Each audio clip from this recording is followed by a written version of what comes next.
Alam mo bang may natuklasan ako nung pagpunta ko rito? Ano po ba yon, Panginoon?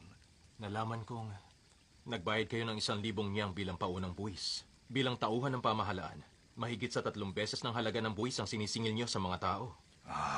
Ang ginawa niyo ay walang kapatawaran.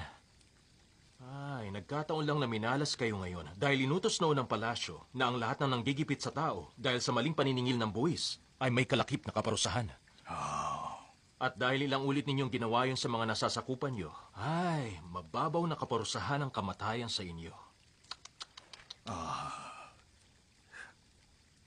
Sabihin niyo sa akin, Panginoon, kung anong pwede kong gawin para maituwid ang mga pagkakamali ko.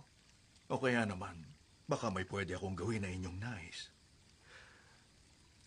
Sabihin niyo lang sa akin.